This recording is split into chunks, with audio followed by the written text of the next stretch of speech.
Tere, head sõbrad, on taas parempoolsete taskuraadio, mis toimub aeg. Loomulikult on õigus teil, sõbrad, küsida, mis siis toimub, miks teid ei ole nii ammu juba kuulda jälle taas olnud, aga siinkohal tuleb tunnistada, et erinevate halbade asjaolude kokkusattumise tõttu me ei ole suutnud vahepeale teile uusi taskuraadio saateid toota, aga nüüd oleme tagasi ja usun, et läheb täie jõuga jällegi edasi, sellepärast et Eesti poliitikamaastik ei maga ka maailmas ja absoluutselt mitte kogu aeg, igapäevaselt midagi toimub. Stuudios on taas ikkagi vana hea seltskond, Siim ja Tõnis ka minu vastas siin istet võtnud ja me saame kohe ka alustada. Veel head kuulajad, vaatajad, kindlasti subscribe'ige kõike seda, mida te siin kuulete, näete ja tehke seda kohe, sellepärast et meie podcast on juba väga kindla koha Eesti poliitmaastikul võitnud ja me tahame, et see oleks lõpuks ikkagi koht number 1. See on meie eesmärk.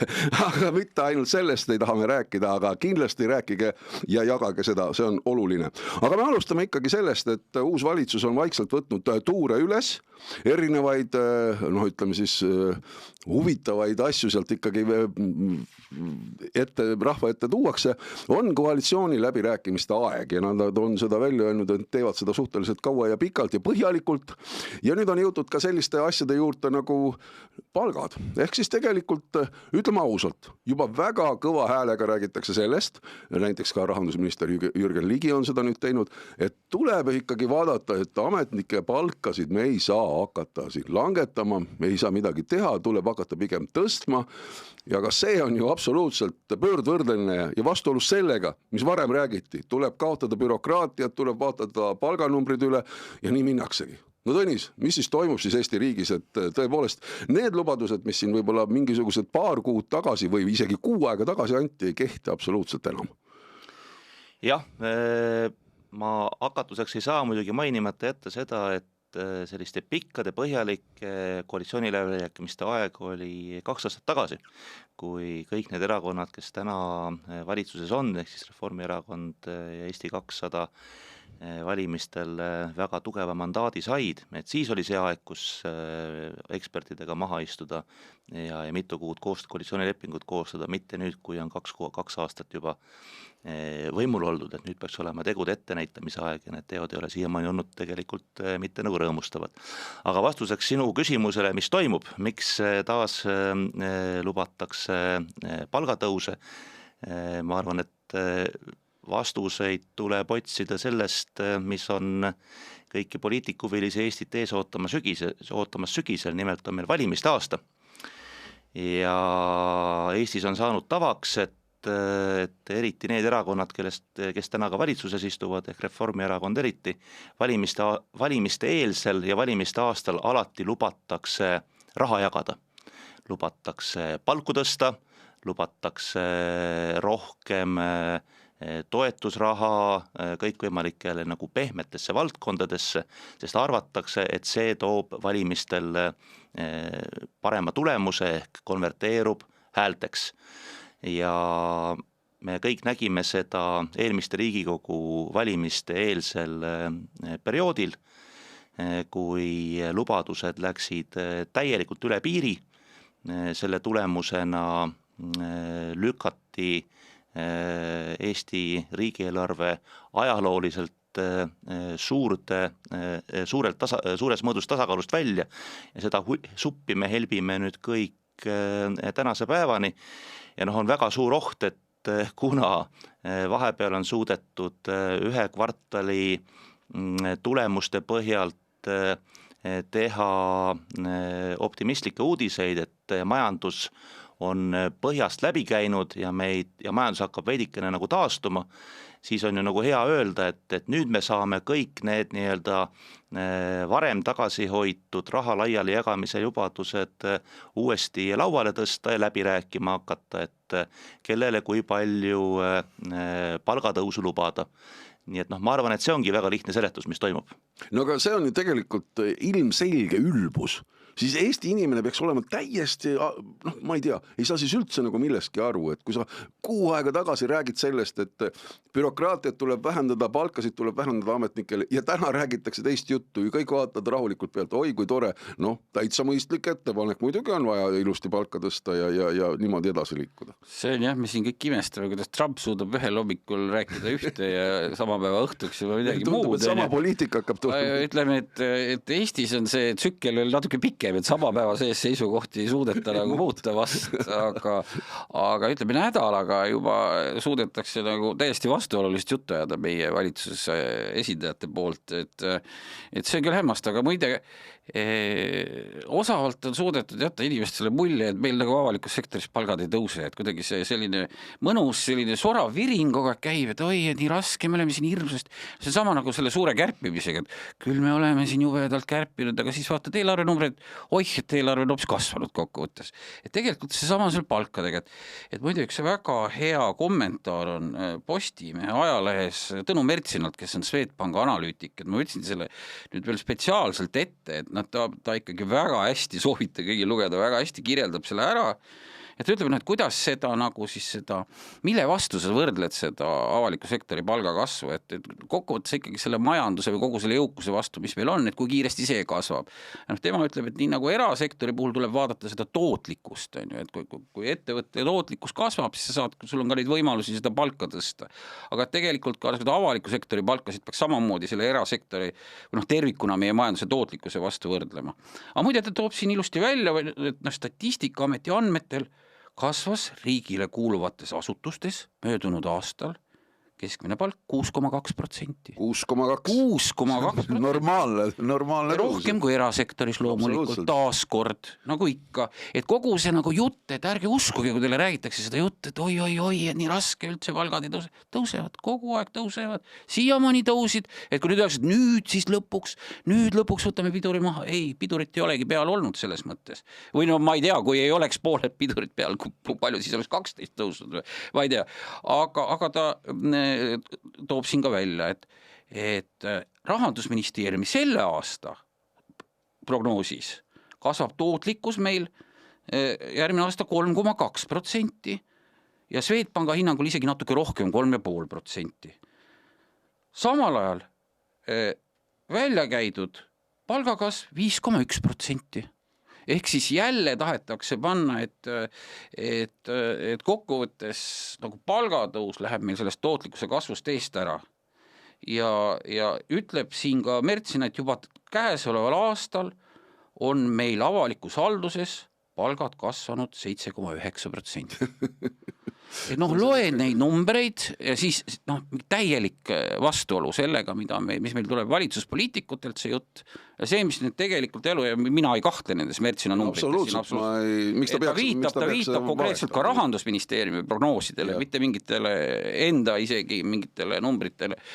Et see on nagu siis see tegelik seis, mis meil on. Ja siis muidugi loomulik on, nüüd tuli uus prognoos, mis see taust on? Taust on see, et ühtepidi need koalitsiooniläbirääkimised, teistpidi samal ajal on siis see protsess, kus nüüd Rahandusministeerium on andnud ministeeriumitele ülesanded esitada oma taotlused järgmise aasta eelarveks, mis siis lõpuks me teame seal kuskil augustis hakkab, siis korjatakse kokku ja siis seal septembris on need suured vaidlused ja siis sealt tuleb see järgmise aasta eelarve. Ja see on muidugi kahjuks väga soodsalt just see kohalike või ebasoodsalt kohalike valimiste eelne aeg, sest kohalikud valimised on oktoobrikuus. Ja tundub küll, et kisub sinna poole, et väga palju ei ole õpitud sellest eelmiste valimiste eelsest krahhist, kus lubati maad ja ilmad kokku, võeti meeletud kohustused, pärast Kaja Kallas tunnistas, et tegelikult me ei saanudki ausalt rääkida, muidu oleksime vähem hääli saanud, et kisub väga selle sama asja poole tagasi. Ja siis nüüd kõik juba käivad, eesrinnas on jälle õpetajate ametiühing, peab ütlema, see Reimo Voltri on üks väga osav demagoog, väga jõuline sotsialist ja väga hästi võitleb ja õpetab nii-öelda oma eeskujuga välja ka teiste valdkondade neid sotsialiste, kes siis pressivad väga jõuliselt välja. Ja vaatasin näiteks Reimo Voltri väljaütlemised, ilusti ütleb, et näete, õpetajate palk on selline, aga näete, Eesti keskmine on selline. aga ta ei räägi, et tema räägib kogu aeg õpetajate miinimumpalgast, mitte sellest palju õpetajad tegelikult saavad. Vaid võrreldakse täiesti erinevaid numbreid, ühel puhul räägitakse miinimumnumbrist, teisel puhul räägitakse Eesti keskmisest, et sisuliselt ja nüüd on selle nipi ära õppinud ka kultuuritöötajad, kes sama juttu räägivad, päästeametnikud räägivad sama juttu, kõik räägivad seda juttu, sisuliselt me jõuame selle välja selle poliitikute seas väga tuntud lausel, et kõigi inimeste palk peab ületama Eesti keskmist. Ja kui rääkida veel nüüd ütleme ametnikest ja haridustöötajatest veel eraldi, siis tegelikult kui me vaatame lähenevaid valimisi, mis siin oktoobrikuus on, omavalitsuste valimisi, siis tegelikult haridussüsteem, erinevad koolijuhid, õpetajad, väga vabandan, on ju tegelikult piirkondades inimesed, keda valitakse ju kohalikesse volikogudesse. Kellega praegu räägitakse, kutsutakse neid oma partei nimekirja kandideerima. No täpselt. Seda ka veel. Ja see ongi see sama koht, et näed palgatõus ja sa ikkagi sul tuleb ikkagi minna abrasuurile ja võidelda meie eest. Üks teine asi veel, mis on minuni jõudnud Rahandusministeeriumist välja imbunud selline info, ma ei tea, kui laialdaselt seda avalikkuse ees on kasutatud, aga väidetavalt pidi kuskil Eesti riigis õhus eelarvetes õljuma mingisugune 1 miljard eurot, mis on suuresti ikkagi mingi laenuraha ja mida on halvasti kasutatud. Et ei ole nagu sihtsuunitlustega projektide peale läinud, aga selle pealt tuleb maksta pidevalt intressi ja kõiki muid selliseid kulusid. Ja see on veel selles mõttes suuresti nagu koormavam kogu riigi eelarvele. Kas see võib nii olla? Ma arvan, et seda laenuraha, halvasti kasutatud laenuraha tuleb meil siin paraku veel lähiaastatel juurde. Miljard tundub nii utoopiline summa. No ilmselt nad tegid vahepeal siin selle võlakirjade väljalaske ka, et küsimus on ju selles, et kui meil juhtus see, et eelkõige neid kaitsekuludele mõeldud rahasid, mis me oleme siin ka rääkinud, ei jõutud ära kasutada, et pandi nagu eelarvesse kirja, aga ära ei ole jõutud kasutada. Aga kui nüüd tehti see, et see laenuraha võeti enne sisse, siis ta ju seisab nii kaua, et kui sa neid kulutusi ei ole vastavalt ära teinud, eks ta siis seisabki ja tiksub. Seda tuleb teenindada ju, seda laenuraha tuleb ju teenindada. Maksad intressi kogu aeg. No see on ju selline jälle väga raske löök ja väga raske surve ju kogu riigi eelarvele nendes tingimustes ju. Eks kõik need asjad näitavadki nagu seda, miks Siimu poolt varem viidatud märtsina soovitus võrrelda avaliku sektori, erasektori käitumist selliste valikute puhul on, ja seda tasub tihedamini meelde tuletada. Et kui me tuleme tagasi selle nii-öelda palgateema juurde, siis erasektoris ei ole mõeldav nii, et ettevõtte juhid tulevad kokku, hakkavad nii-öelda ennaktempos lihtsalt otsustuskorras palku tõstma. Palga paneb paika turg, seda mõjutab ettevõtete vaheline konkurents, tööturg, kõik nagu majanduslikud võimalused, ehk ettevõtted samamoodi nagu nad konkureerivad klientide pärast, konkureerivad nad ka nagu hea tööjõu pärast. Ja turul selgub välja, mis on õiglane palk konkreetse ameti eest. Nüüd avalikus sektoris on see paraku teisiti, et avalikus sektoris ongi kõige hullemad aastad, on tavaliselt need valimiste eelsed aastad, sotsialistlikult meelestatud poliitikutel tekib siis, erakondadel tekib siis alati meeletu kihk hakata head tegema, ja siis rikutaksegi tegelikult avaliku, riigi rahanduslik olukord ära. Me oleme Eestis seda vaadanud ju varasemalt paljude nii-öelda Lõuna-Euroopa ja paljude teiste nii-öelda arenguriikide näitel ja nüüd me näeme seda, et see kõik toimub siin iga-aastaselt meie endi silme all, meie endi kodus. Oli nagu väike need lootused sellest Riigikogu valimiste eelsest meeletust raha lubamise rallist on ehk mingeid järeldusi tehtud, aga nagu me näeme, siis vist mitte, et ei ole siis ilmselt veel piisavalt halvaks olukord läinud Eesti riigi rahandusega, et saab seda rallit rahulikult jätkata. No jah, aga see kukub kokku, kui sa kogu aeg ennaktempos tõstad seda avaliku sektori kulusid nagu eest ära ja neid palkasid eest ära, et nagu need märtsina numbrid hästi näitavad, et mind väga hirmutab see, et kui selles olukorras, kus me räägime, oi, me peame kokku hoidma, me ei saa palkasid tõusta, kui selles olukorras reaalsed numbrid näitavad, et on tegelikult ikkagi nagu ennaktempos eest ära minnakse nendes tõusudes, siis mu küsimus on, mis siis veel juhtub, kui rahandusminister ka ütleb, ütleb, et nüüd on vaja veidi palkasid tõstma hakata. Et kuhu siis veel põrutatakse, et see nagu, me ei pea seda vastu, aga ma ütlen küll ära, väga ebapopulaarne kindlasti paljudele kuulajatele, vaatajatele meeldi see lause, aga ma ütlen, sõbrad, kui järgmine aasta ei tõuse Eesti avalikus teenistuses mitte ühegi inimese palk, siis mitte midagi Eesti riigis ei juhtu. Absoluutselt. Ärge uskuge neid jutte, et siis jäävad haiged ravimata, pätid püüdmata, lapsed koolitamata, tulekahjud kustutamata. Ei juhtu mitte midagi taolist. Ärge neid hirmujutte uskuge. Ma ei taha sellega öelda, et kellelgi tohiks palka tõsta. Ma arvan, et hea inimene, kui on vaja, võib-olla koondatakse 2 tükki ära ja ühele pannakse palk 2 korda suuremaks. Ma ei ole absoluutselt selle vastu. Seda me ei teegi ju. Aga seda me ju tegelikult ei tee, jah, et koondaks 2 kõrvalt ära ja maksaks ühele topeltpalga. Täiesti nõus. Pole küsimus, aga neid hirmujutte ärge uskuge, et Eestis jääb elu seisma, kui järgmine aasta avaliku sektori palgad ei tõuse. Et seda probleemi meil ei ole kindlasti. See, et tegelikult riigisektoril siin üleskutse, et sõlmime siis, ütleme siin 8 aastaks kuni Riigikogu valimisteni palgarahu, et ärme hakkame seda palka puutuma. Palgafondi, ütleme siis palgafondi. Üksikul inimesel võib palka tõsta, me ei ole selle vastu. Katsume nii läbi saada ja vaatame, mis siis tuleb ja ma usun, et see tulemus siis selleks ajaks saab olema kindlasti majanduslikult riigi rahanduses hulka parem. Võiks see nii?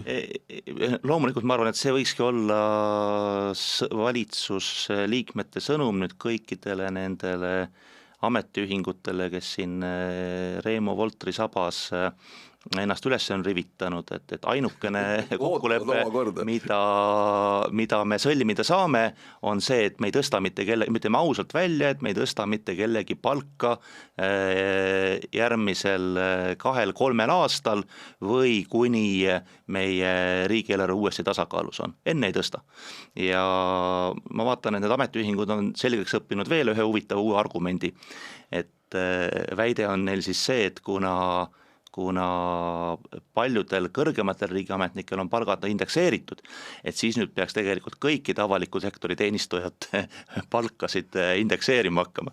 Et vastupidi, et siin võiks kokkuleppe teine punkt võiks olla see, et me indekseerime juba praegu indekseeritud palkade ja muude avaliku sektori kuludes me lõpetame indekseerimise ära. Et see peaks olema nüüd see nii-öelda riigipoolne vastutulek siis ametiühingutele, et me ei indekseeri mitte kellegil palkasid. Aga läheme uue teema juurde, sest et see palgateema on kindlasti see, mis ütleme tõesti nörritab kogu ühiskonda. Ma ei tea, millegi pärast see ühiskonna vastuhääl sellele on kuidagi olnud väga lahja. Väga lahja. Siis võiks ikkagi kõvemini kõlada erinevates sektorite poole pealt, et mida te sõbrad teete, et te räägite 6 aega tagasi ühte, nüüd teete jälle teistmoodi. See on kole. See on kole. Aga vaata need numbrid, mis ma siin sinna välja toodud numbrid ette lugesid, vaata need ei ole avalikkuse ette päris teadusesse jõudnudki. Keegi võib-olla ei viitsigi neid, hakata mõtlema, mis siin on numbrite taga on ja neid numbreid üldse võrdlema.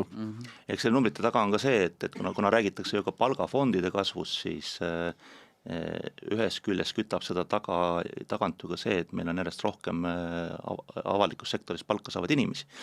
Ehk see on nagu paralleelne asi, et meil tõstetakse nii palgataset ja miinimumpalka, kui tõstetakse seda palgaarvestamise komponenti, kui suurendatakse ka nende inimeste hulka, kes siis, kellele see palk laieneb, ehk see tervikuna nagu võimendab seda kulubaasi kasvu veelgi ja eks see tegelikult ongi väga halb, kui meil on järjest rohkem selliseid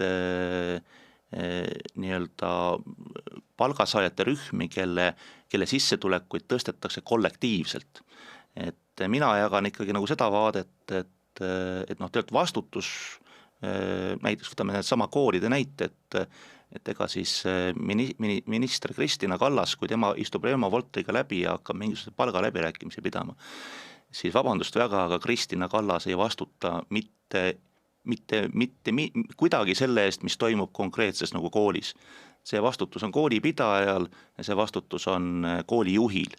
Ja see, keda koolijuht oma kooli tööle võtab, kui palju ta palka sellele inimesele maksab, see peaks olema koolijuhi vastutada ja Reemo Voltri ametiühingu boss ja minister Kristina Kallas võiks oma näpud sealt võimalikult kaugele hoida. aga jah, nüüd sa tõidki selle teema lauda ja saamegi hariduse peale kohe nüüd üle minna, sest et aga on ikkagi valdkonda või ikkagi asju, mida saab Kristiina Kallase kureerida ja seda ta on teinud üpris usinalt. Ilmselt siin võib-olla viimasel nädala üks loetuim selline, noh, ütleme siis eelnõu, selline väikene selline selgitus on ikkagi, mis puudutab just meie koolisüsteemi.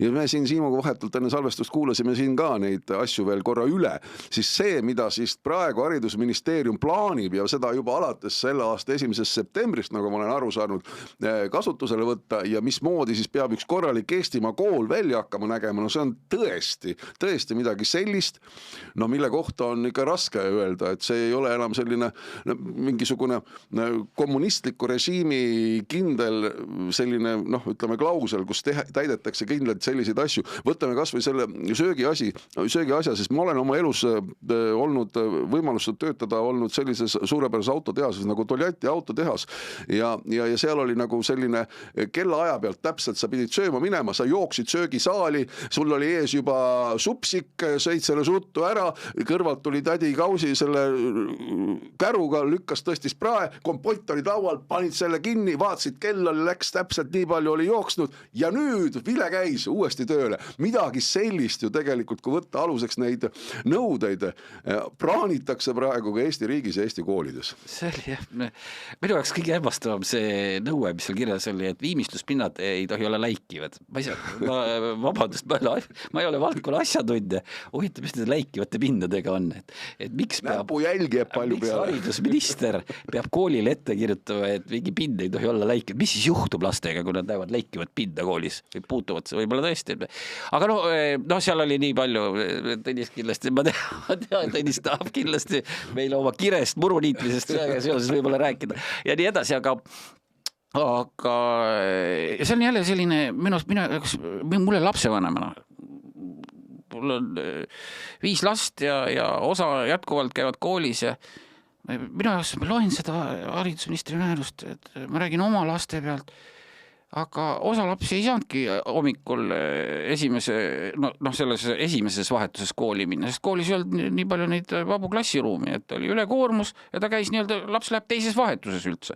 Läks seal, ma ei tea, kella 11, kella 12 kooli. Siis ma loen mingit määrust, et kindlasti kell 9, aga võib-olla ka kell 8, aga laps läheb hoopis 12 kooli. Ühesõnaga, see on minust sellest päris elust, see kõik on nii võõrdunud. Koolid ju ise sätivad oma toidu vahetunde, oma neid mingi pikemaid vahetunde, mingeid kuskil, nad ise ju tegelevad sellega, see elu on ju kuidagi igal pool koolides ära korraldatud. Kui mõnes koolis tekib sellest mingi tõsine tüli, siis selleks on need hoolekogud. Kui läheb päris tüliks, olen ka olnud lapsevanemana, lastevanemate koosolekutel, kus mõned aktiivsemad lastevanemad ei lepi ka hoolekogu otsusega ja kooli juhtkonna otsustega oleme arutanud, lastevanemad on koos, kõik on rahulolematust väljendatakse, kogutakse protestijalgir ja kuidagi siis klaaritakse need ära, leitakse need kellaajad, lepitakse kokku, leitakse see lahendus, mis siis nagu, ilmselt kõik ei rahulda, aga mingi kompromiss on. Aga nüüd meil tuleb siis tarkus tuleb kõrgelt taevast, siis täpselt, mis kell hakkab vahetund, kui pikk täpselt vahetund on. Ja mida sinna sisse arvestatakse? Mõnel koolil on see söökla on lastel kohe seal kõrvalruumis. Mõnel koolil on söökla hoopis teises majas, tuleb pikk maa ära käia. Aga haridusminister teab, kui pikk peab see söögi vahetund olema. Ma ei saa aru. Et lihtsalt ühesõnaga, ma ei saa nagu sellest aru, et miks nad tegelevad, mis te tegelete? Kas teil seal haridusministeeriumis ei ole, hommikul tuled tööle, kas ka kell 9 või kell 8, üks kell iganes on ju, huvitav küsimus, kas haridusminister on oma ministeeriumi töötajatele ka niimoodi kellaajad paika pannud? Ei tea, jah. Et kindlasti kell 9, võime teha erandi kell 8, aga mitte mingil juhul 9:15. Aga tal on kaardiga, see läheb ministeeriumi ametnik, tuleb. Aga ma kahtlustan, et oma töötajatel ei ole nii rangeid reegleid paika pannud. Aga need inimesed tulevad üks kell, mis kell, kas nad tulevad tööle või teevad seda kodus, aga kas neil ei ole tõesti muid tööülesanded, kui neid pagana reegleid sinna kirja panna, et see näitab, et neil on ikka lihtsalt ressurssi, jällegi joome sinna liiga palju. Inimesi liiga palju, kui nad jõuavad siukse jamaga tegeleda. Paljud on pekstud ka reedel kodukontorisse, siis keegi ei tea, mis kell nad seal hakkavad üldse asjaga tegelema. Aga Tõnis? jah, see oli väga lõbus ja samal ajal kurb lugemine, et eks ta tekitab sellise no täpselt, see on kurb. Nojah, sest kui see veel kehtestatakse, siis peavad inimesed hakkama kuidagi selle all nagu elama, ütleme, eks. Aga noh, kogu see asjaajamine ju tegelikult see on tõesti nagu nii-öelda trumpism nagu kõrgemal tasemel, et meil noh, nii-öelda nüüd see teist kuud nagu koalitsiooniläbirääkimisi pidav vana uus valitsus räägib, et me hakkame kõvasti kärpima, ütleme, eks ju, no ja siis meil tuleb uudiseid, et kärpimine seisneb selles, et tõstetakse riigiametnike palku ja hakatakse tegema positiivset lisaeelarvet. No siis teine lubadus oli see, et me hakkame nüüd bürokraatiat kärpima, ütleme, eks ju. Ja siis bürokraatia kärpimine seisneb selles, et enam me ei tooda mitte ainult nii-öelda jaburaid seadused, vaid ka ministeeriumid siis tulevad välja pikkade määrustega, kus me üritame siis nii-öelda nagu kellegi nagu päeva nii-öelda nagu minuti pealt ära reguleerida ja öelda, mida ta nagu tohib või teha ei tohi, ütleme, eks ju. Et noh, need asjad nagu kuidagi üldse nagu ei lähe kokku või siis on nagu täielik segadus, et enam keegi nii-öelda valitsust ja riiki ei juhi, et igaüks paneb ise suunas nii, kuidas nagu soovib ja ainult tagajärjed on järel. Aga noh, kui küsimus oli siin ka Siimul, et miks sellist jama kokku kirjutatakse, ma arvan, et siin on nagu kaks põhjust, et lugesin uudistes, ma leidsin ka välja, et see haridusministeeriumi määruse projekt ei olnud siis ainult haridusministeeriumi enda nagu välja mõeldis, vaid see on nagu kollektiivne koostöö sünnitis siis, kus haridusministeeriumi ametnikud tegid kõva koostööd sotsiaalministeeriumi ametnikud. Ahah, no võt see nii. Ja said sealt palju nii-öelda nagu soovitusi ja õpetussõnu seoses ka näiteks rahvatervise teemaga ja nii edasi. Ehk ma arvan, et siin saabki nagu kaks teemat kokku, et ühest küljest meil on, see on ilmne näide sellest, et just nii-öelda kõrgema ametnike ministeeriumite tasandil on meil liiga palju lõtkuga töökohti. Meil on ametnikke, kes tegelikult veedavad oma päevi ja aastaid enda ise oma aega sisustades, endale tööülesandeid välja mõeldes ja noh, siis jätkubki nagu, kui sul on tegelikult vaja nii-öelda akuutselt, reaalselt oluliste teemadega tegelema, siis sul ei jää aega hakata sellist jaburust nagu kirja panema, aga kui sul seda aega on, siis loomulikult ütleme, eks ju, võib igasuguseid asju läbi mõelda.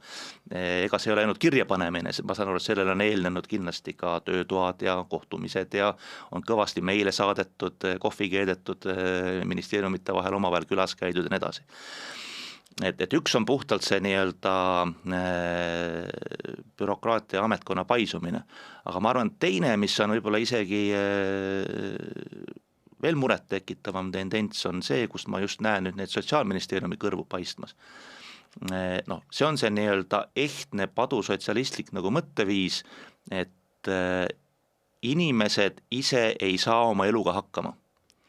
Ei saa see õpetaja oma töö korraldamisega hakkama nende arvates, ei saa lapsevanema oma laste kasvatamisega hakkama, koolijuht ammugi ei saa hakkama ja selleks on meil vaja kõik neile ette kirjutada, et jumala pärast midagi nagu halba ei juhtuks ja kõik teeksid nagu asju õieti, et kui tekib mingisugune küsimus, siis on võimalik lahti võtta see nagu määruse raamat, lehekülg 216, punkt 7, ütleme, eks ju, ja sealt loeme, mida täpselt teha tohib, ütleme, eks ju.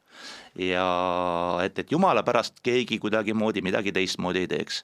Et see ei ole midagi muud, kui see on ehtne sotsialistlik mõtteviis, kuna see põhineb sellel, et inimest ei saa ise usaldada. Et inimene ise on otsustusvõimetu, pooleldi nii-öelda teovõimetu, peab olema keegi targem, kes tegelikult õpetab inimese elama ja mis veel tähtsam, siis ka valvab tema järele, et ta selle õieti elamisega hakkama saab. No tegelikult jätame selle muru niitmise kõrvale, ja küll see selleks, selle üle on nii palju aasitud, aga veel me lugesime sealt välja ja kuulasime sinuga, Siim, et erinevaid ehitusnõudeid. Sa rääkisid nendest läikevatest pindadest, seal oli ka uste kohta, akende kohta, kuidas aknad tohivad avaneda ja kõike muud sinna. Tead, need ohutuse asjad, need mind isegi ma nendega leppin. Ma tahtsin milleni välja jõuda, aga selleni, sest meie kaasaegsed koolimajad on ehitatud ju ikka kindlasti selle projekti järgi, et nad on haridusasutused ja seal on juba need nõuded kindlasti sees ja need on ära fikseeritud. Kui sellised asjad on kuskil, mida tuleks nagu muuta ja mis see määrus siin nüüd võiks nagu ette hakata näitama, võiksid olla kuskil vanades mõisakoolides või võib-olla vanemates majades, aga neid ümber ehitama nende nõuete järgi, ma arvan, mitte ükski omavalitsus ei hakka. See oleks jälle niisugune tohutu kulu. Aga miks sa siis kirjutad neid sinna määrusesse sisse, kui see tegelikult meie, ütleme, koolibaas, hoonete baas, võib-olla paljudes kohtades, kus on eelkõige just vanemad koolihooned, ja üldse seda ei võimaldagi. See oleks suur kulu ju. No, see on minu nägemus. Ja ma isegi olen natuke võib-olla leplikam selles suhtes, kui kuskil on nagu ära näidatud, et see, vaadake, kontrollige seda, et need teise korruse aknad, kui seal on, ütleme, esimese klassi rüblikud kuidagi müravad, et siis need teise koruse aknad ei avaneks nii, et keegi sealt kuidagi saab, et mingi õnnetus saaks juhtuda. Sellega ma saan aru, et see kuskil võiks selline, seda laadi mingi rutiinne kontroll kooli enda poolt olla, kuigi ma kuidagi on nad siiamaani ju ka elanud, ega need koolijuhid ja nad ju teavad, mis nad teevad, no täpselt see, mis Tõnis kirjeldab, et samal ajal me räägime, et meil on maailma kõige targemad lapsed peaaegu, et nendele järelikult ka maailma kõige targemad õpetajad ja siis aga ministeeriumi inimesed arvavad, et tegemist on jah selliste saamatukestega, kes ei oska ise neid hinnata, aga tõesti selles mõttes on see, kui sa ikka kirjutad, et et ma ei tea, muru peab nii olema niidetud, et lapsed ei komistaks. Siiamaani ei olnud. Või mina lapsevanema ka võin öelda, et mul on kõik lapsed komistanud koolis ka, et paha lugu. See tuletab mulle meelde ühte asja, kus ma ise osalesin siin alles võib-olla nädalapäevad tagasi ja see oli Tervise Arengu Instituudi poolt korraldatud selline vestlusring või mõttering siis ja see oli Euroopa Liidu poolt rahastatud mingitest fondidest ja selle, mille üle me arutasime ja mille üle siis kutsuti nagu arutlema on see, kas peaksime nimetama narkomaane narkomaanidena või peaksime leidma kuskil muid sõnavasteid selleks, et seda asja natukene nii-öelda siluda, et ei ole narkokaubandus, on äkki meelemürkidega angeldamine või midagi niisugust. Ei ole narkomaan, on aga sõtlane teatud mõnuainetest, et äkki see aitaks nagu sellele, et sellele ühiskonnast rohkem tähelepanu pöörata. Narkomaan on liiga räige sõna. Selle üle siis arutati. Kogu selle koolide kohta käiva määruse projektiga, üks murekoht on siin nagu veel, mis paistab minu meelest haridusministeeriumi käitumisest nüüd välja just minister Kristina Kallase tegevusajal. Et me olen siin ka korduvalt rääkinud, et nii selles palgarääkimistes, aga ka laiemalt tundub, et ministeerium ja minister Kristina Kallas isiklikult ei usalda tänaseid koolipidajaid. Ja nagu näha on, et ministeerium kangesti tahab ise hakata koolipidajaks. Ja neil on ju plaan, ütleme, et riik peaks hakkama, ehk siis ministeerium peaks hakkama kõiki gümnaasiume pidama, kogu keskharidus tsentraliseerida, aga näha on ka seda, et nüüd ka selles samas nii-öelda kooli elu korraldavates küsimustes, et kui me ei saa ise olla koolipidajad, et siis kirjutame sellele koolipidajale nagu kõik ette. Et kõik käiks nagu meie tahtmise järgi. Et ma nagu ei saa aru, kust see meeletud tsentraliseerimise soov on tekkinud ministeeriumisse. Et ju see sama teema, et mida ka Siim mainis, et me Eesti haridus on siiamaani olnud konkurentsivõimelt maailma nagu tipus, et ega seda haridust ei anna meile ju ministeeriumi ametnikud, vaid see sõltub ikkagi just tegelikult nagu koolidest, õpetajatest, kes teevad seda tublit tööd nagu koha peal. Et milles selline nagu usaldamatuse tsentraliseerimise püüe, ma arvan, et Eesti koolid ja õpetajaskond ei ole seda mitte kuidagi nagu ära teeninud, mida neile praegu seda tsentraliseerimist tahetakse peale nagu suruda. Ja samal ajal tundub mulle, et kui ministeerium nüüd tegeleb kangesti sellise nii-öelda koolisöökla küsimuste reguleerimisega, et siis võib-olla nagu mõningate muude teemade tegelemiseks jääb aega vähemaks, et just ministeerium võiks olla see koht, mis tegeleks just selle nii-öelda hariduse sisu ja selle konkurentsi nagu võimega. Et ka maailma tasemel on ju väga suured nagu muutused toimumas, näiteks selle sama tehisintellekti arenguga. On olnud uudiseid, kuidas sellest ei räägi enam mitte keegi Eestis. Näiteks ütleme, Hiinas on juba totalitaarses riigis on väga paljudes koolides tuuakse ta põhikooli tasandil õppeprotsessi sisse läbivalt kõikides ainetes. Et need on need teemad, kuhu ministeeriumi tähelepanu ja aur peaks minema, mitte selle peale, et kuidas sellest aiatagusest pügamata murust nüüd puugilevikut kooli aia sees olevasse murusse piirata. Aga äkki see on kaval nipp selles suhtes, et selle määrusega, selle väljatöötamisega on nii, et lõpuks, kui see ükskord rakendub, siis on hea põhjus öelda õpetajatele, et me ei saanud teie palka tõsta, kuna meil läks määruse väljatöötamise selle rakendamisega läks nii palju aega ja jõudu, et see kulus sinna ära, aga nüüd me teame, et kõik on kontrolli all ja teise probleemina võtame ette teie palgatõusu. Aga räägime rahast edasi ja räägime rahast edasi just parlamendi erakondade, üldse erakondade koha pealt ja minul on selline väga hea tunne, et erakondade rahastamise järelevalve komisjon on siin küll ikkagi, ütleme, viimasel ajal väga tublisti tööd teinud, vähemasti nad on olnud kogu aeg pildis ja kogu aeg ikkagi üritavad asju selgeks rääkida või selgeks siis ka menetleda, et mis seal siis ikkagi toimub. Nüüd viimane asi, mis on välja tulnud, on ikkagi parlamendi erakondade raamatupidamine ja ütleme, kõik see palgaliste töötajate tööl hoidmine, kõik see sinna pool. Kui palju ja mis siis sealt praegu silma hakkab? Mina oleks ERJT ka osas võib-olla nii positiivne ei oleks, kui sina, Allan, et mina julgutaks neid tundub, et nad on nii tublid. Mina julgutaks neid nagu veel tublim olemast, et see sama teema, mis puudutab nii-öelda juriidiliste isikute raha kasutamist erakondade poolt, mis on Eestis seaduse kohaselt keelatud, et siiamaani menetleb millist Europarlamendi valimistest saab varsti aasta aega täis ja olid ju selged faktid siin pea kõigi Europarlamendi liikmete kohta, kes kasutasid Europarlamendi raha, Europarlamendis esindatud erakondade raha enda valimiskampaaniaks ja enda Eesti erakondade tegevuse rahastamiseks, mis on Eesti seaduste kohaselt keelatud annetus ja ERJK siin paarikuises tempos saadab jätkuvalt mingisuguseid kirju nendele eurosaadikutele ja tõdeb, et ta pole veel vastuseid saanud, et siin võiks ikkagi ERJK nagu oluliselt tublim olla, aga ma arvan, et see uus teema, mis siis nüüd on avalikuks saanud Eesti Päevalehe kaudu on siis see, et Eesti Päevaleht võrdles Eesti erakondade esimese kvartali kuluaruandeid, et tavaliselt meedias leiavad tähelepanu need tuluaruanded ehk avaldatakse ülevaateid sellest, et palju erakonnad liikmemaksu on kogunud ja kes erakondadele raha on annetanud, et see on nagu põnev, seal on niisugused mõnikord suuremad numbrid ja tuntud inimesed ja siis saab selliseid värvikad lugusid teha. Aga aeg-ajalt tasub meedial vaadata ka, mis toimub erakondade kulupoolel ja silma paistis siis üks huvitav anomaalia, et mitme erakonna puhul kõige nii-öelda drastilisemad näited olid vist Eesti 200 ja ka erakond nagu Isamaa, et erakondadel praktiliselt puuduvad palgakulud.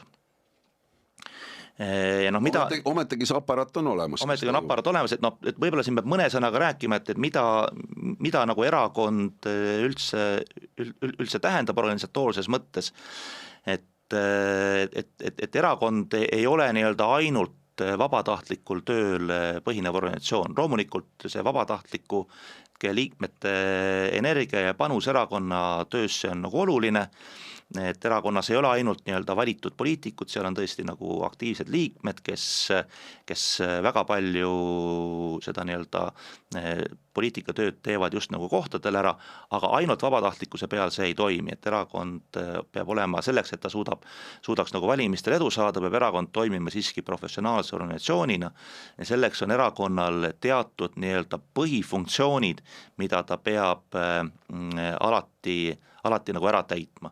Esimene suur maht on kindlasti kommunikatsioon, erakond peab olema nähtav, erakond peab suhtlema nii meediaga, nüüd on lisandunud sellele ju üha kasvavas tempos sotsiaalmeedia suhtlus, ja see tähendab sisu loomist.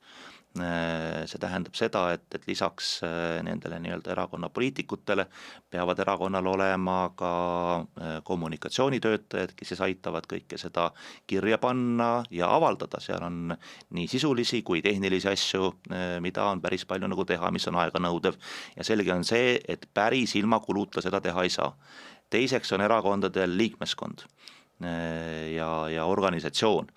Erakondadel on vaja üle-eestilist nagu esindatust, neil on piirkonnikud organisatsioonid, kus on enamasti on liikmed just, liikmetega suhtlus käib läbi piirkonnike organisatsioonide, kohtade peal on vaja teha üritusi, et erakonna organisatsiooni nii-öelda nagu elus hoida, see kõik vajab nagu organiseerimist, kes on natukenegi mingisuguste ühingutega kokku puutunud oma elus, Eestis on päris aktiivne MTÜ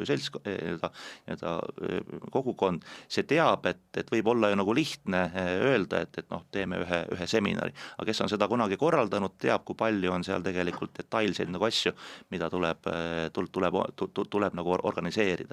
Ja suures erakonnas, kus sul on igas maakonnas organisatsioon, noh, see tähendab tegelikult väga palju sellist koordineerimist ja korraldamist. Siis on kampaaniad, erakonnad ju osalevad nagu valimistel on vaja teha kampaaniad ei ole ainult see, et ostetakse meediaagentuurilt meediapinda ja toodetakse sinna reklaame, kampaaniad tähendavad ka väga palju sellist nii-öelda põllul väljas olemist, et kõik meie kuulajad näevad, et varsti, kui algab nii-öelda laatade hooaeg, siis on erakonnad telkidega väljas, seal jagatakse nii-öelda nänni, seal on kohal jagatakse aga lubadusi, ütleme, parempoolsed on maamessil see nädal. Ja tulge kohale, aga selleks, et sa suudaksid nagu telkidega olla väljas ühel nädalavahetusel näiteks 6-7 kohas üle Eesti, see on kõva orgunn. Keegi peab seda nagu ette valmistama, tagama logistika, tagama, et seal on nagu inimesed kohal, see kõik ei teki nagu niisama. No neid tegevusi on erakondadel veel. Ja noh, ma ütlen veel kord, ei ole nagu reaalne, et seda kõike tehakse ainult vabatahtlikuna nagu tööna, ehk erakondadel tavaliselt on töötajaskonnad. No, parempoolsete puhul võin nagu öelda, me oleme erakond, mis ei saa praktiliselt üldse nagu riigipoolset rahastust, seetõttu me nagu väga selgelt elame väga karmides kulueelarve tingimustes, aga meil on olnud siiamaani 3 töötajat ja nüüd on see töötajate ring veidikene nagu kasvamas, siis me nii-öelda siseneme valimiste perioodi. Nüüd, kui ma vaatan üllatusega, et palgafonde, siis selgus, et parempoolsete nii-öelda palgakulu esimeses kvartalis oli seal Eesti erakondade seas päris nagu kõrgel kohal, ütleme, eks ju. Et mitmed nagu parlamendierakonnad, näiteks seesama Isamaa kulutas vist, nende kogu palgakulu esimeses kvartalis oli 15 000 euri, Eesti 200 jäi nagu alla 1000. Noh, see nagu räägib sellest, et ega siis erakonnas Isamaa, erakonnas Eesti 200 need tööd tegemata ei jää. Need inimesed, kes teevad partei asju, need on pandud teistele ametikohtadele, nad istuvad Riigikogu Kantselei palgal, nad istuvad ministeeriumite palgal ministrite nõunikena, nad istuvad näiteks, ma tea, Tartu ja Tallinna linnavolikogus või linnavalitsuses abilinnapeade volikogu fraktsioonide nõunikena, kus on ametikohad ette nähtud jah selleks, et see erakond või tema minister saaks seal oma poliitikat ellu viia, aga need ametikohad ei ole nähtud ette selleks, et sinna pandaks inimene, kes 80% oma ajast tegeleb erakonna organisatoorse töö korraldamisega. Selle asja nimi on Le Peni tegemine, Europarlamendis on seda asja ka nagu viljelenud mõningad nagu erakonnad ja noh, nagu me teame, siis näiteks Prantsusmaa populistide liider Marine Le Pen on nüüd saanud karistada selle eest, et tema erakond süstemaatiliselt sokutas oma partei töötajaid Europarlamendi palgale. Et Europarlamendi tasandil oli see nagu kriminaliseeritud, Eestis on see tegelikult siiamaani lahti rääkimata teema. See on kahju. Tahtsid lisada siia? Tahaks natuke seda erakonnapoolset vaadet siia juurde lisada. No, miks see, üks põhjendus, miks on üldse vaja seda riiklikku toetust erakondadele, on just selleks, et erakonnad töötaksid välja oma poliitikad ja maailmavaatest lähtuvaid lahendusi Eesti poliitilistele sõlmprobleemidele, ühiskonna sõlmprobleemidele, eks ole. Ja nüüd nagu tulemus on see, et see Eesti 200 näide, nad suutsid terve kvartali ehk siis 3 kuu jooksul maksta palgakulusid 832 eurot, alla 1000 euro, 3 kuu peale kokku. Opa. Ehk siis praktiliselt ei olnudki palgal kedagi. See tähendab, mida Eesti 200 tegi, tuli riigis võimule, lükkas oma töötajad kõik riigi palgale, eks ole. Mis see tulemus ja siis hoiab seda palka, hoiab seda raha, mis talle siis riik maksab. Ja siis seda kogub selle raha ja siis paneb selle korraga reklaamfirmale, annab siis selleks tehakse valimisreklaamiks. See ei ole olnud selle riigipoolse toetuse mõte, et te maksate seda reklaamfirmadele. Selle mõte on see, et teil on tõesti seda ressursside päriselt nagu arendate seda erakonda, seda maailmavaadet, otsite neid lahendusi ühiskonna probleemidele. Nad on selle tegevuse selles mõttes, nad mõtlevad, et nad teevad seda nüüd seal kuskil ministri nõunik keegi teeb kuskil või Riigikogu esimehe nõunikuks läks näiteks üks tugev nende kantselei töötaja. Aga reaalsus on see, et sellepärast neil ei olegi oma poliitikat. Sellepärast viibki Kristina Kallas ellu seda, mis tal seal ametnikud ette kirjutavad, sest tal tegelikult ei ole enam seda iseseisvat poliitika väljatöötamise keskust või mõttekoda, sellepärast ta kogu selle struktuuri lükanud sinna maksumaksjate palgale ära, et see maksab talle endale, sellele erakonnale endale kokkuvõttes kätte ka, et selles mõttes ma siin vahelduseks kiidan ka korra Reformierakonda, et kuigi nendel on neid avaliku sektori töökohti kõige rohkem, siis nad ka palgakulude poolest olid ikkagi esikohal, et nad on selles mõttes professionaalsed, nad saavad aru, et sul on tegelikult, kui sa tahad erakonnana ellu jääda, eksisteerida, siis sa ei saa selliseid rumalusi teha, et sa lükkad omal nagu kõik nagu palgalt maha ja lükkad maksumaksja kuludesse. Tegelikult sul erakond hakkab selle kääbuma. No aga võtame veel ühe erakonna ette ja see on siin, ütleme, paari nädalapäeva tagune sündmus, mis kahjuks ei ole nagu praegu väga palju hoogu juurde saanud ja see puudutab just Isamaaliidu suhtes esitatud kahtlustusi ka ebaseaduslikes vahendite kasutamises. Ja see siis on praegu seostatud sellega, et parempoolsed seal olivat selle asja niimoodi keeranud. Ilmselt paljudel on küsimus, et kas tõepoolest parempoolsete vandenõu keegi nii-öelda koputas kuskile prokuratuuri ukse peale ja öelda, et sõbrad, vaadake, mis seal Isamaas ikkagi toimub ja see periood just siis, kui lahku löödi, on siin nagu väidetavalt kahtluse all. Kas siis oli nii või? Huvitav on see, et see info on ju, eks me oleme ka lehelugejad ja siin olukorras ja see info tuli siis Parvel Pruunsilalt endalt, kes siis ajakirjandusele kinnitas, et tema teab, et uuritakse, ma saan aru siis tema tegevust ja tema tegevust siis erakonna Isamaa tegevust sel ajal, kui tema siis nii-öelda võitles Isamaas parempoolsetega. Et ma ütlen siin kohal küll, et vaata, meie ei ole selles süüdi, kui tema tegi ebaseaduslikke tegusid seal Isamaas. Et ma saan aru tema soovist, et kuidagi parempoolseid süüdistada selles, et kui tema on teinud hämaraid tegusid. Et ütleme siis, olgem täpselt, me ei tea, kas ta on teinud või ei ole. Me ei tea. Aga ma saan aru, et aga ta ka selgelt ütles seal kuidagi välja, et ta on ikkagi raha andnud seal mingiteks tegevusteks, mis no see oli MTÜ, mis loodi ja ma saan aru, et mida siis uuritakse, seda rahakasutust uuritakse. Aga see tema jutt, et tema pidi seda raha andma sellepärast, et erakonnas olid parempoolsed. Ei, Parvel, sa ei pidanud seda raha andma. Sa oleks võinud teha kõike täiesti läbipaistvalt ja seaduslikult. Meie ei andnud sulle korraldusi neid rahaülekandeid nii teha, nagu sa tegid. See oli täpselt sinu enda tegu ja enda otsus, et ei maksa küll kuidagi seda meie süüks panna tema enda tegusid, et ikka üks peab oma tegudest ise vastutama. See on jah, et ise ei teinud, aga hea näpuga näidata teise peale. Kuidagi jah, mis meie. Ja erakondade rahastamisrikkumised liigituvad selle nii-öelda poliitilise korruptsiooni valdkonda, seetõttu loomulikult igas sellises nagu demokraatlikus õigusriigis peabki sellistele teemadele peavad järelevalveorganid väga tõsiselt nagu vaatama, et kui on nagu kahtlusi, siis tuleb neid nagu vaadata, ütleme, eks ju.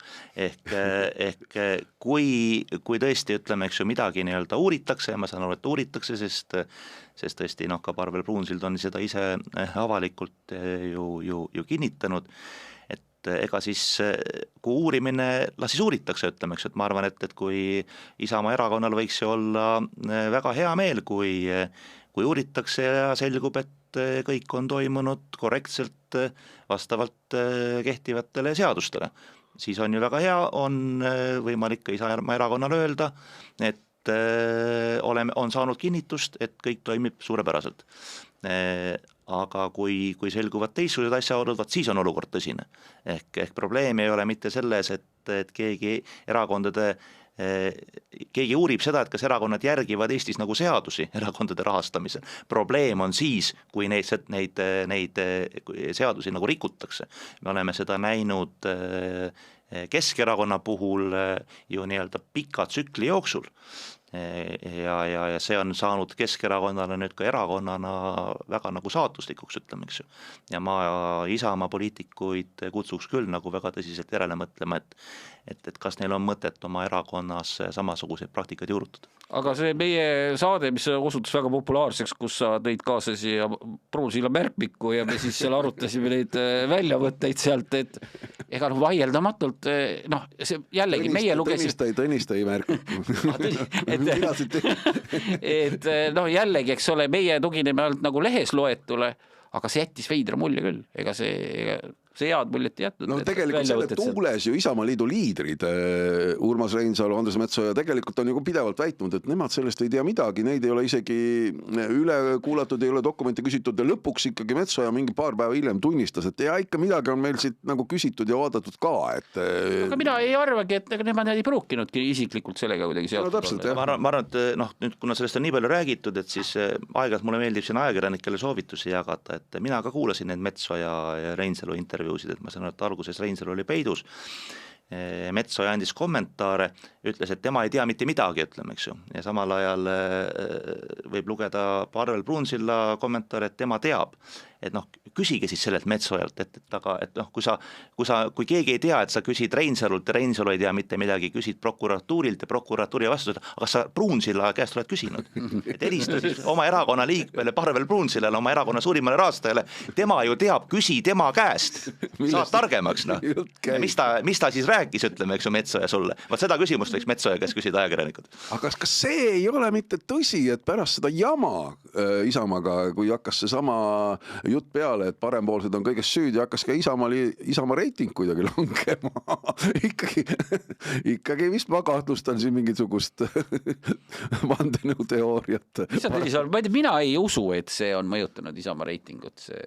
Aga reiting on langenud. Aga reiting on langenud küll, jah. Ma arvan, et eks see poliitiline olukord tervikuna on nagu muutunud ja ega ütleme, et Isamaa on ju ka ise möönnud seda, et nende kõrge toetus sees oli väga palju õhku, ehk Isamaa oli, ütleme, need inimesed, kes arvamusküsitlustele vastasid ja ütlesid, et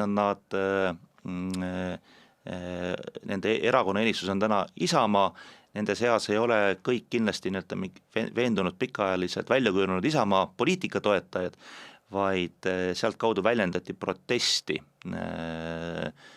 praeguse olukorraga riigis, vastumeelsust võimul olevale koalitsioonile. Nüüd Isamaa võib-olla nõrkus on olnud see, et ega nad ei ole väga hästi suutnud ka sellist alternatiivi kehastada, et nad on nautinud seda nii-öelda kõrget usaldusreitingut läbi selle, et nad on tundunud nagu kõige söödavam alternatiiv tänases Riigikogu koosseisus. Sest ülejäänud opositsioonierakonnad seal kuni olid seal ju valdavalt, ütleme, eks ju, Keskerakond ja EKRE, ütleme, eks ju, ja väga palju aknaaluseid. Aga ega Isamaa, kes on võtnud endale opositsiooni liidri rolli, ei ole välja pakkunud mingisugust väga selgelt alternatiivset plaani, et kuidas siis Eesti majandus, Eesti julgeoleku olukord sellest kriisist välja tõmmata ja ma arvan, et see hakkab tegelikult pika peale mõjuma. Minu tees on see, et see Isamaa, see väga kõrged protsendid seal üle 30, nii et need jäid sellesse hetke, kui olid väga rasked hetked nii EKRE-l kui Keskerakonnale, et eks ole, mõlemast mindi minema, väga palju inimesi lahkus mõlemast erakonnast, EKRE on oma kriisist selgelt üle saanud, võtab praegu sadu uusi liikmeid, muide, väga kõvas tempos jätkab uute liikmete võtmist.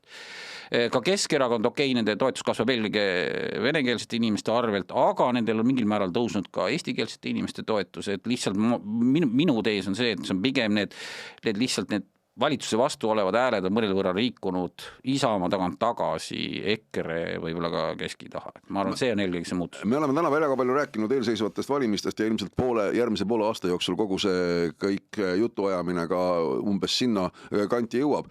On üles kerkinud taas selline üks mõte, mida on heietatud juba siin ka eelmistel omavalitsuste valimistel, on ikkagi see, et kas peaks omavalitsuste valimistel kandideerima isik, kes on ainult sellesse piirkonda sisse kirjutatud.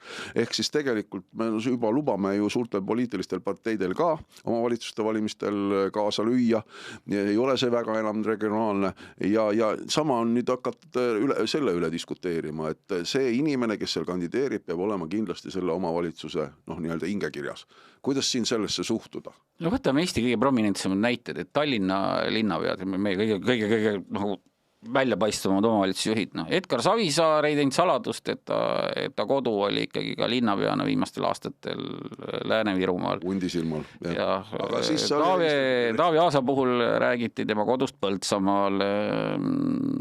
Mihhail Kõlvarti puhul on ka räägitud, kas kui ma eksi, Maardu omavalitsuse territooriumil, eks ole, et mina olen selle vabaks laskmise poolt selles mõttes, et see on lõpuks ju nende kohalike inimeste otsus, keda nad tahavad näha enda esindajana. Ja kui nemad, kui inimene, ta on väga seotud näiteks ühe konkreetse omavalitsusega, mingil põhjusel tal see koduterritoorium on see, otseselt see rahvastikuregistri põhine sissekirjutus on kuskil seal üle selle omavalitsuse piiri seal kõrval omavalitsuses, aga ta elu on ikkagi, tööelu on aastaid olnud seotud ja ta on nende valijate jaoks. Kas siis Tallinna või Tartu või minu pärast selle Elva, selle omavalitsuse see tegija seal koha peal ja inimesed tahavad teda valida, et minust seda valitavat ei tasu selles mõttes nagu piirata. Kas see ei ole oht ikkagi selles? Ja küll me valime kodaniku X, kes on tubli Riigikogu liige ja võib-olla tõesti mingil moel seotud selle sama Elva või Tartu piirkonnaga, mingisuguse kindla omavalitsusega ja kui ta saab valituks, siis ta jätkab seal tööd Riigikogus, aga see sama omavalitsus, volikogu ei näe seda inimest võib-olla mitte kunagi. Kas sellel on siis nagu mõtet? Ta praktiliselt see soodustab seda häälte püüdmist või seda peibutuspardit. Jah, veab need hääled üles ja küll veab seal enda järele sisse ka võib-olla mõned inimesed sealt oma, ütleme, lojaalsetest ringkondadest, oma parteist sealt kuskil, aga tegelikult reaalselt kohal ei käi. Seda ma olen väga tean. Valija valik. See on väga levinud. Aga see sõltub sellest, milline kohalkäimise olulisus sõltub, kontroll sõltub sellest, kui pingeline on olukord kohalikus volikogus. Kui seal on koalitsioonil 1-2 hääleline enamus, siis käivad kõik seal reeglina kohal või siis loobuvad või peatavad oma mandaadi ja tuleb nende asemel asendusliige. Kui on niisugune suure ülekaaluga koalitsioon, siis paratamatult tekib neid volikogu liikmeid, kes käivad harvemini kohal ja need ei pruugi olla ainult need nii-öelda peibutuspardid, need võivad olla ka mõned muud. Mina ka seda paiksussensust ei toeta, ma arvan, et meil on Eestis ju välja kujunenud, pigem on kasvavas trendis ju see, et inimestel ongi rohkem kui üks nii-öelda paik või kodupaik, millega nad seotud on, et suvemajad ei ole enam suvemajad, seal tegelikult tihti elatakse pooleldi aastaringselt ja võib-olla käiakse, kes on ütleme linnas, Tallinnas, Tartus, siis tal ongi võib-olla, talle meeldib poole ajast veeta mõnes teises kodukohas ja ta on juba selle kogukonnaga ka nagu kokku kasvanud ja on väga raske siis mõõta, et kus ta siis nüüd tegelikult rohkem oma aega veedab. Et ma arvan, et see ongi rohkem võib-olla sellist suuremate linnade, ütleme, see on Tallinna teema tegelikult. Et kui me võtame, ma ei tea, Rõuge valla, ütleme, eks ju, kus inimesed ikkagi väga palju ju tunnevad ikkagi kogu kohalikku kogukonda, ütleme, eks ju. Noh, kui sa sinna tood sellise nagu peibutuspardi sisse kõrvalt kandideerima, kellel ei ole selle paikkonnaga mitte mingit sidet, ma ei usu, et ta seal ka mingisuguse peibutuspardina nagu töötab ja hääli saab, ütleme, eks ju.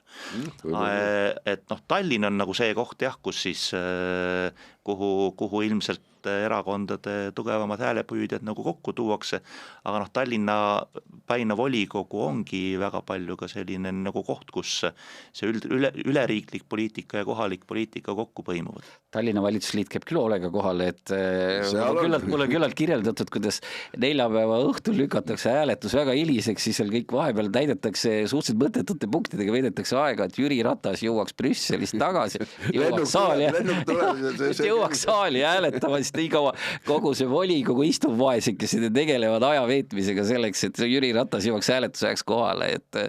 Et muide, ajal oli fakt, et Eestis oli kunagi see paiksustsensus oli ka Riigikogu valimistel. Selle üle suured vaidlused ja loomulikult nende väiksemate piirkondade need kandidaadid väga kaitsesid või noh, sealt valitud Riigikogu liikmed väga kaitsesid, et see tsensus jääks, aga siis see ikkagi Riigikogu tasemel mingi hetk kaotati ära. Lõpuks me oleme ikkagi suure kevade ja suve ootel ja mis on kõige toredam, kui mööda ilusat Eestimaad ringi sõita. Siim, sa juba siin mainisid, et parempoolsed on oma messil ja kindlasti palju inimesi siin ka üle Eesti, mitte ainult Lõuna-Eestis, sinna läheb.